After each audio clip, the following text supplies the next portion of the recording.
यहाँ ये बात ख़ास तौर पर तवज्जो के काबिल है कि हार्प का इदारा कायम करने में अमरीका के यहूदियों ने सरमायाकारी की है और ये इदारा मौसमों के अंदाज में तब्दीली, ज़मीन की महवरी गर्दिश में सुस्ती लाने के अलावा कुर्राए अर्ज़ में ज़लज़लों में इजाफे का ज़िम्मेदार भी है।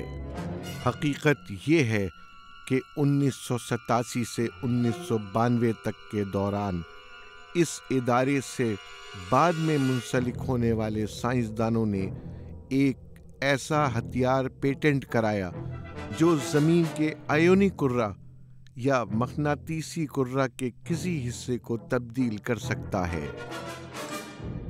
11 अगस्त 1987 को पेटेंट होने वाले इस अस्करी हथियार को मशहूर यहूदी साइंसदान बर्नार्ड जे ईसरन ने इजाद किया था।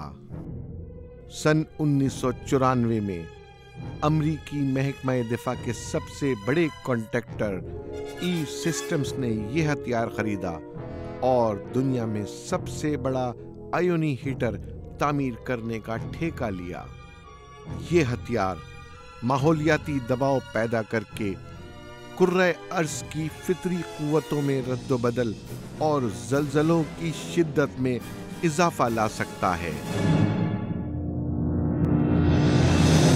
आपने ये मुशाहिदा किया होगा और महसूस किया होगा कि गुज़िश्ता चंद सालों में ज़मीन के मौसम में गैर मामूली तब्दीलियां आ रही हैं। हार्प के इदारे से मुंसलिक साइंसदान माहौल यानी फ़ज़ा में किस तरह दबाव पैदा करते हैं और क्या वाकई दबाव पैदा कर लेते हैं? इन सवालों का जवाब ये है कि फ़ज़ा को आयोनाइज या डी आयोनाइज करके ये तब्दीली पैदा की जा सकती है। 1958 में वाइट हाउस के मुशीर मौसमियात कैप्टन हार्वर्ड टी ऑरवेल ने कहा था कि महकमा दिफा इस बात का जायज़ा ले रहा है कि 2 तरीक़े तलाश किए जाएं जिनके ज़रिए ज़मीन और आसमान में तब्दीलियों को इस्तेमाल करके मौसमों पर असरअंदाज हुआ जा सके। मसलन ज़मीन के किसी मखसूस हिस्से में फ़ज़ा को एक इलेक्ट्रॉनिक बीम के ज़रिए आयोनाइज या डी आयोनाइज किया जा सके। ये बात 1958 की है और अब 2011 है।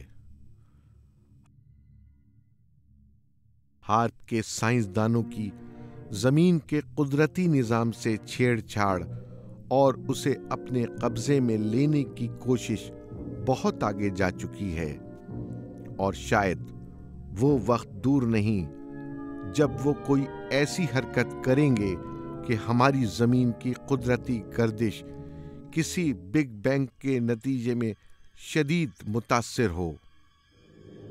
वक्त कुछ देर के लिए थम जाए और फिर कुछ देर बाद अपनी असली हालत में आ जाए। मसलन 3 दिन बाद, जिनमें से पहला दिन बहुत लंबा, साल के बराबर, दूसरा कुछ कम, महीने के बराबर और तीसरा और कम, हफ्ते के बराबर हो जाए।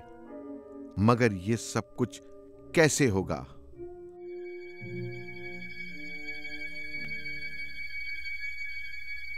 हमारी ज़मीन एक द्योहैकल मकनातीस है जो गर्दिश के मुख्तलिफ दर्जों के साथ मकनातीसी मैदान तख्लीक करती है।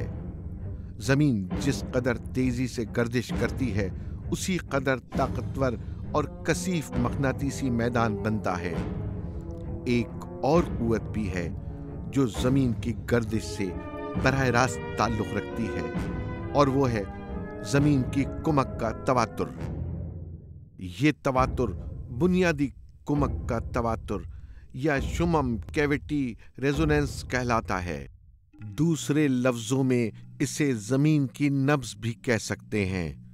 इसकी शनाख्त 1899 में हुई थी, जब से 1980 के अशरे के दरमियान तक ज़मीन की नब्ज़ 7.8 हर्ट्ज़ या 7 साइकिल फी सेकंड थी। 1986-87 के बाद जब से कुर्राए अर्ज़ की फ़ज़ा से बर्नार्ड जे ईस्टलैंड के इजाद करदा आलात ने छेड़छाड़ शुरू की है, ज़मीन की नब्ज़ की रफ्तार में तेज़ी आ गई है। 1995 के आखिर तक ज़मीन की नब्ज़ की रफ्तार 8.6 हर्ट्ज़ तक पहुंच गई थी और एक अंदाजे के मुताबिक ये रफ्तार 10 के करीब तक आ चुकी है और इसमें मुसलसल इजाफा हो रहा है। ज़मीन की नब्ज़ की रफ्तार में इंसानी मुदाखलत की वजह से ये जो तब्दीलियां आ रही हैं, इनकी वजह से मौसमों का तमाम तर कुदरती निज़ाम दरहम बरहम होता जा रहा है।